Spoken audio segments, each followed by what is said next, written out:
નમસ્કાર મિત્રો, વેધર ઇન્ફોર્મેશનમાં આપનું સ્વાગત છે. હું છું પરેશ. ખાસ કરીને આજના વિડીયોમાં આપણે માવઠાના ઝાપટા, ઝાકળ વર્ષા અને વાદળછાયા વાતાવરણ વિશેની ખૂબ અગત્યની માહિતી આપવાની છે. સૌપ્રથમ તો આપને એ જણાવી દઉં, જે રીતે આપણે આગાહી મુજબ છૂટાછવાયા અમુક વિસ્તારની અંદર માવઠાના ઝાપટા પડ્યા હતા, પણ હવે આજે 26 તારીખ થઈ ગઈ છે. આમ તો આપણે 21 થી 22 ફેબ્રુઆરીથી 28 ફેબ્રુઆરી સુધીની આગાહી હતી, પણ હવે આવતીકાલે 27 અને પછી 28 તારીખ 2 દિવસ સુધી હવે ઝાપટા પડવાની શક્યતાઓ નહીવત છે. જેનું કારણ છે કે જે આપણે ટ્રફ ગુજરાત સુધી લંબાણો હતો 750 HP લેવલ, જે અસ્થિરતા બની હતી એ અસ્થિરતા અરબ સાગરના માર્ગે થઈને ખૂબ આગળ નીકળી ગઈ છે.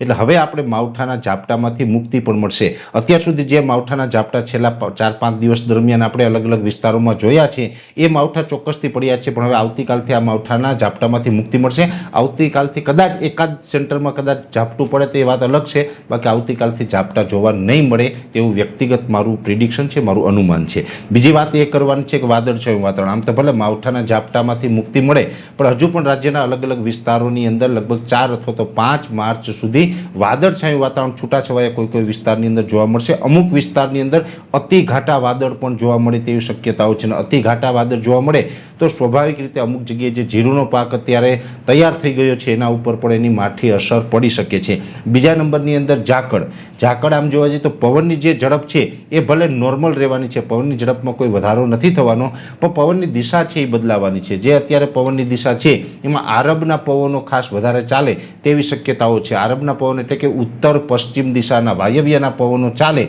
અને એ પવનોને કારણે હજુ પણ ભેજને કારણે આપણે ઝાકળ અને ધુમ્મસભર્યું વાતાવરણ જોવા મળે તેવી શક્યતાઓ છે. આવતીકાલે 27 તારીખથી લઈ અને 2 માર્ચ સુધી રાજ્યના અલગ અલગ વિસ્તારોની અંદર ઝાકળ જોવા મળશે, જેમાં પણ ખાસ કરીને સૌરાષ્ટ્રના દરિયાઈ કાંઠાના ભાગો હશે, જેમાં જૂનાગઢ, રાજકોટના કોઈ સેન્ટર હશે, દ્વારકા, જામનગર, પોરબંદર, કચ્છના દરિયાઈ કાંઠાના ભાગો હશે, ઉત્તર ગુજરાતના છૂટાછવાયા વિસ્તારો હશે. આટલા વિસ્તારોની અંદર ઝાકળનું પ્રમાણ જોવા મળી શકે છે. સુરેન્દ્રનગર અને મોરબી જેવા વિસ્તારમાં પણ એકલ દોકલ સેન્ટરમાં ઝાકળ જોવા મળી શકે છે. એટલે ખાસ કરીને પવનની ઝડપ ભલે નથી વધવાની, એ નોર્મલ ઝડપથી પવન ચાલવાનો છે, પણ એની દિશા બદલાવાને કારણે રાજ્યના અલગ અલગ વિસ્તારોમાં ધુમ્મસ અને ઝાકળભર્યું હવામાન છે આવનારા 4 દિવસ સુધી છૂટાછવાયા વિસ્તારોની અંદર જોવા મળશે અને વાદળછાયું વાતાવરણ જોવા મળશે. માવઠાના ઝાપટા છે એમાંથી આપણે મુક્તિ મળશે. એટલે ખાસ કરીને હવામાનમાં એક મોટો બદલાવ અને મોટો હવામાનનો એક પલટો પણ હવે આપણે આવનારા 4 દિવસમાં જોવા મળવાનો છે, જેની દરેક વસ્તુની આપણે માહિતી આપવાનો પ્રયત્ન કર્યો.